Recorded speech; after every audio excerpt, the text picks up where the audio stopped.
Imagine you can access every large language model in one place. I'm talking ChatGPT 5, Claude 4, Gemini 2.5, Grok 4, DeepSeek, and more. And then a mode which will select the best AI model for your given query. Today we're talking about ChatLLM Teams from Abacus AI, and as always, I'll have a link in the description below so you can check this out. When you sign in, you're going to get a page that looks like this, and it looks very similar to something you're used to, which is like ChatGPT, Gemini, Claude, Grok, it doesn't matter. You have your chats on the left with projects on the left, we have models at the top, and we have a chat input box. But the feature set on this is absolutely insane. There is something called root LLM, and that is a thing that picks the best model for you based off your given prompt, but you can select a individual large language model and just use that. So we can say, hey, let's just use ChatGPT 5, or maybe we want Thinking High, or maybe we want to jump to Claude Opus 4.1.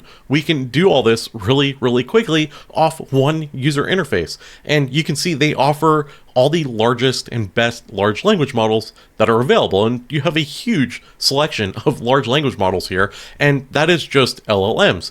There is also something called custom bots, and we're going to get to this later in the video, but these are absolutely insane that you have access to all this in one platform.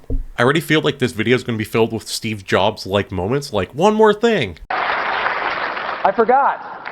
There is one more thing.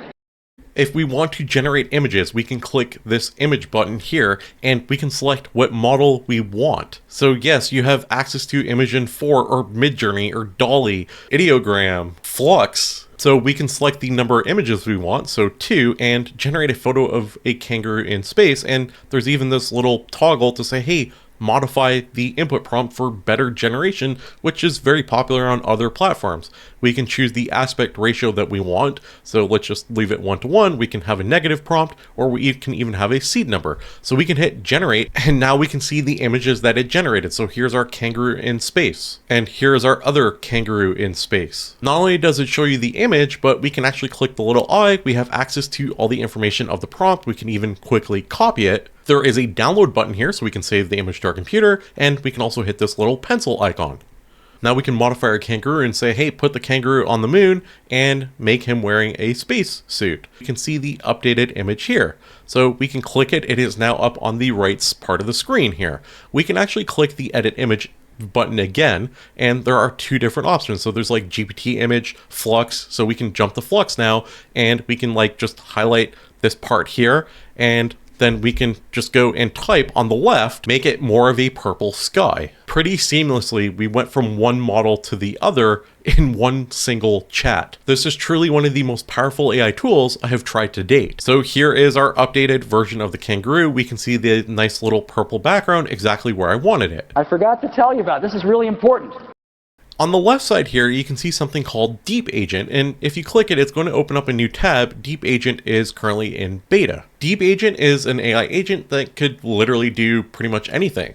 You can use it to create websites, apps, presentations, technical reports, travel plans, AI apps, or in this case, a short video. We are going to click the paperclip, and you can see there's like a whole thing, connect apps, so we can connect Google Drive and OneDrive. We can add from our files if we have anything. So we can click that, and you can actually see the images that we have uploaded of our kangaroo and all the different variants of it. So we can select it. So we have the image of our kangaroo on space that we generated and edited in 2 different AI models. And now we're adding the prompt, make the kangaroo jumping on the moon, into a short video, and we can hit go.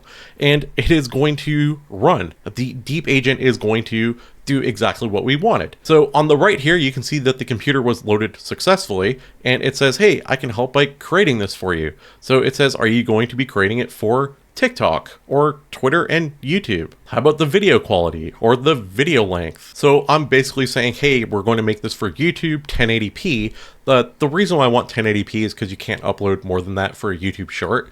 And I want it to be 15 seconds, and I want a cinematic and dramatic experience. So we can see what's happening now. It is starting to generate. So it's going to create a 15-second clip. It creates the script for us. And here's the first audio clip, which is 18 seconds long.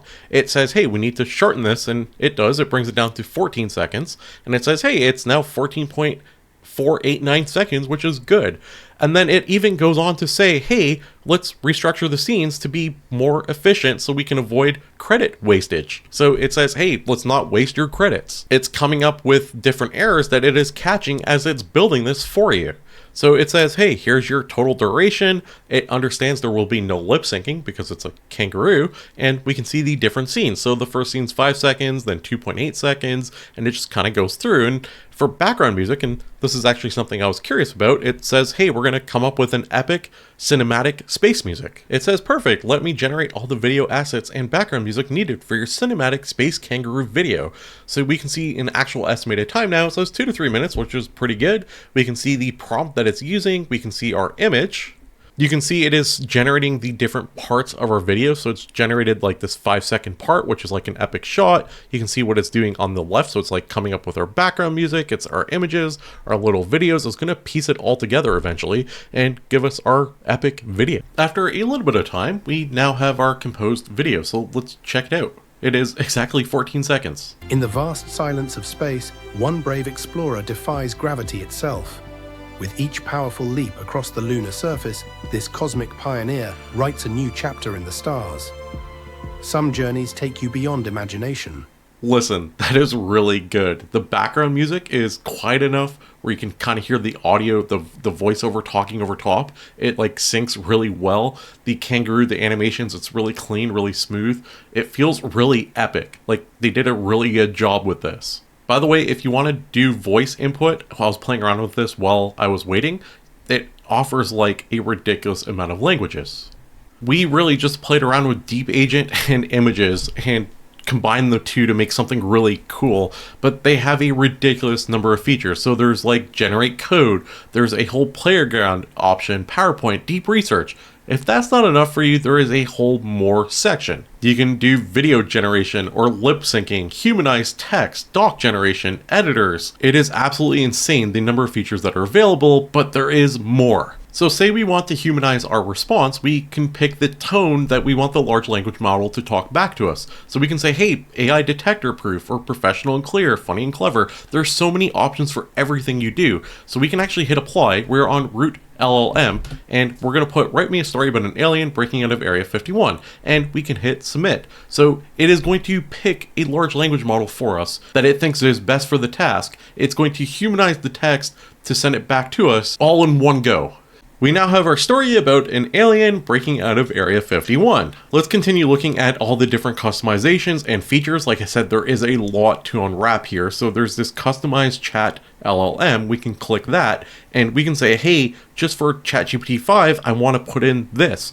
Or we can just have a default for kind of everything. And it says, hey, what would you like Chat LLM to know about you to provide better responses? So we can put something there. We can say, how would you like it to respond? And we can even check or uncheck the capabilities that it has access to. So if you go to the top right under connectors, you can see Google Drive, OneDrive, and on the left side, or you can go back to the top right, we can see other settings and configurations. So there's MCP servers that we can add. We can manage different bots, and these are the bots that I showed you earlier on that we would come back to, and you can kind of see a huge list of all the different bots that exist that you have the ability to have it search with. So say we wanted an AI news app, we can actually hit settings and we can adjust this all. So when you're in this screen here, there's these custom bots that I was talking about earlier. That's how you access them. Outside of just bots, there's also teams, there's groups, and messaging connectors. So like messaging connectors, for example, works with Microsoft Teams or Slack. So your chatbots and AI agents can actually work at an enterprise level with your business. You can also create groups and invite team members, and you can share conversations with them. So let's say we're under groups and we're going to create one. Our group's going to be called Franklin, of course.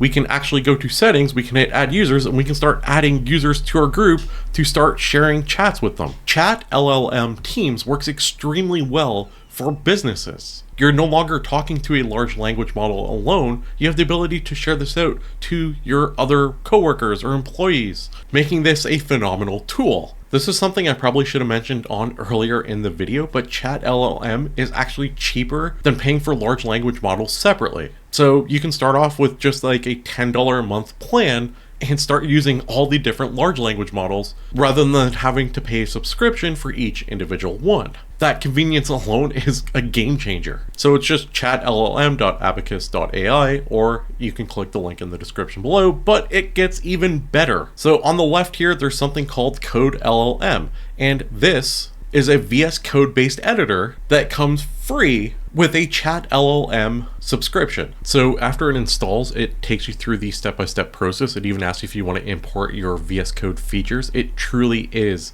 VS Code, but with its own agent built on top, very similar to what you'd find elsewhere. We have a nice clean interface here. We have a folder called GTA. At the top, we have something called CodeLLM, and there are a ton of options under here, like change endpoints, creating rules. We can click show and hide chat. So let's click that, and we're going to paste in a prompt. We're going to attempt to make GTA now, and we can select which model we want to use. So there is Sonnet, or Sonnet Thinking, CodeLLM, GPT-5, GPT-5 with thinking. The list goes on and on. You have access to like every model right here. So we're going to hit submit. We're going to put in our prompt, and let's see what type of GTA game it comes up with. So now we can see our code, and it gives you like a before and after. So it says like, hey, this is before, this is after, do you want to accept? And we can see our entire code here, and it is fairly long, but does it work, and does it work well? And let's see what the agent actually said before we try it. So it created a plan. It said, hey, it couldn't be created, but then it created a new plan, and it says, hey, we're going to create the index.html file, which it did. It's here, and it says, here's our step-by-step with our plan. It's going to implement player movement, implement cars, visual polish, and it gives you a list of features, what it's created, and how to run it. All right, so it says space to jump, E to enter car, shift to sprint, mouse to look around. And here we go. It says we can look around, but we are kind of stuck here. So there is definitely an error. So let's right click, hit inspect, go to console. We're going to copy this. We're going to come back here, and we're going to put it into the chat. I don't think this is CodeLLM's fault. This is ChatGPT 5. I should have went with Claude or Gemini because they are better coding models, but I thought this would be a fun experiment. CodeLLM did a good job adding features that you would find in other vibe coding tools. So there's like the whole restore checkpoint, for example, which is a vital feature to have, especially if you've been vibe coding at all. You'll know that, hey, sometimes it really makes a mistake. And ChatGPT 5 isn't the best model for this, but hey, it's the newest model and we're using Thinking High, so it should be better. So we'll see if it's able to fix it. All right, listen, it is still running here. You can see it on the right, but we can refresh and there are no more errors. So we can actually run around now, look around, and jump around. And it's not the greatest, like the controls are inverted. It's very dark. I don't see any cars. I mean, I think I saw one down there. I'm not going to do that again. If you know, you know. I missed cars once before. We can hold shift, not cap locks. We can hold shift to run faster. Here's the car. So how do we enter? E. Okay, E to enter the car that's spinning. And we're in the car. Okay. So, I mean, oh, and the car goes a little bit faster. It's a little bit wonky the way it spins, but hey, we have a working game. Ooh, and there's collisions with the buildings. So you can't like run into the building. That's cool. We can exit the car. Can we run into it? Nope. Okay, so the collision is actually pretty good. So we just have like this random light pole right here in the middle of the city. One other question, can we get to the edge of the earth? So I'm just kind of running in one direction, hoping to get there, or is this like infinitely generated buildings? Wait, we got another random pole. We hopped in the car now because it should be a little quicker to test the whole edge theory. Oh, I think we're there. Now we can kind of see the city from afar. I got a little sidetracked on my game, I'm not gonna lie. If that's not enough for you, yes, there is even more. So there's this button here which says connect external services. So we can hit add new connector and you can see all the different connectors that you can just connect with. And then you can give your groups access to different things. You can have secrets that everyone in your organization has access to. I feel like I just scratched the surface of what's available in ChatLLM Teams. And I will make another video going more in depth in some of the other features that this tool has to offer in the near future. But I truly think this is a phenomenal tool and you guys should definitely check it out. As I said before, link in the description below. If you guys enjoyed this type of content, don't forget to subscribe. I cover AI on a daily basis. like the video. It tells the algorithm you enjoy this type of content and you want to see more of it. Leave a comment down below. Let me know what your thoughts are on this one. Thanks for watching, and I'll see you tomorrow with another AI video. AI tools, AI news, AI prompts you can use. It's all for free, just come and see at franklinA.com, where you're meant to be.